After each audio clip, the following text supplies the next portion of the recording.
எனக்கு கர்த்தர் வச்சிருக்கிற பட்டயத்தை வாங்கணும், கர்த்தர்கிட்ட கேட்கணும், எனக்கு என்ன பட்டயம் வச்சிருக்கிறீங்க? அவரு இவாஞ்சலிஸ்ட், அது அவருடைய பட்டயம். எனக்கு என்ன வச்சிருக்கீங்க? எனக்கு ஆண்டவர் இந்த ஊழியத்துக்கு வரும்போது ஒரு இந்த செகண்ட் கம்மிங்கை பத்தி பேசுறதுக்கு ஆண்டவர் சொன்னார், வருகையை பத்தி பேசுன்னு சொல்லி. அப்ப நான் போய் ஒரு ஊழியக்காரர்கிட்ட சொன்னேன், ஐயா எனக்கு ஆண்டவர் இரண்டாம் வருகையை பத்தி பேச சொல்லியிருக்கிறாரு, அதனால எனக்காக ஜெபம் பண்ணுங்க அப்படின்னு. அப்ப அந்த ஊழியக்காரர் சொன்னார், எதுக்கு தம்பி இரண்டாம் வருகையெல்லாம் பேசுற?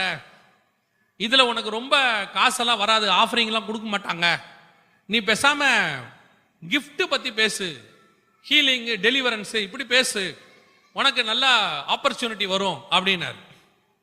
ஆனா கர்த்தர் எனக்கு சொன்னது இந்த இரண்டாம் வருகையை பத்தி பேச சொன்னார்.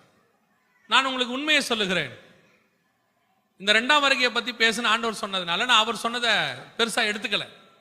நான் தொடர்ந்து கர்த்தர் சொன்னதையே பேச ஆரம்பிச்சேன்.